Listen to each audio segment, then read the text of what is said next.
Hello, সুপ্রভাত বন্ধুরা। আচ্ছা, মৌমিতা কুণ্ডু আমাকে ডায়মন্ড হাবড়া থেকে একটা প্রশ্ন করে। বলে, দিদিভাই, যদি সে আমাকে ভালোই বাসতো তাহলে সে আমাকে ছেড়ে কি চলে যেত? ওটাই তো আমি তোমাদের বলে বোঝাতে পারি না। কিছু কিছু বোন আছে, ভাই আছে, যাদেরকে বলে আমি বোঝাতে পারি না। ভালোবাসা এরকমই হয়, যে তোমাকে প্রকৃত ভালোবাসবে সে কোনো অর্থে সে কোনো মূল্যে তোমাকে ছেড়ে কোনো অর্থে যাবে না, সে তোমার কাছে থেকেই যাবে। আর যে তোমাকে ভালোবাসবে না সে তোমাকে অনেক অজুহাত দেখিয়ে চলে যাবে। এটাই হচ্ছে ভালোবাসা।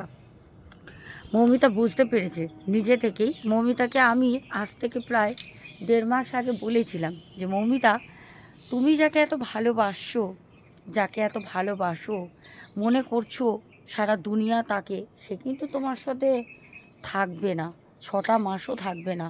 তখন মৌমিতা আমাকে বলেছিল, দিদিভাই তুমি কি বলছো, এটা কি করে হতে পারে?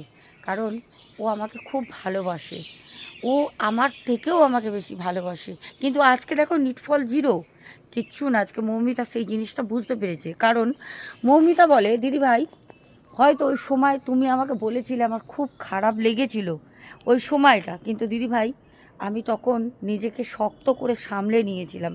কারণ আমি জানি দিদিভাই, তোমার বলা কথা কখনোই বিফলে তো যায় না দিদিভাই।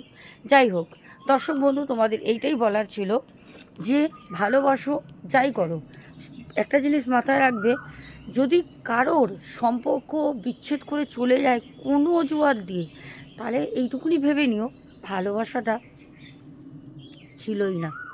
চলো।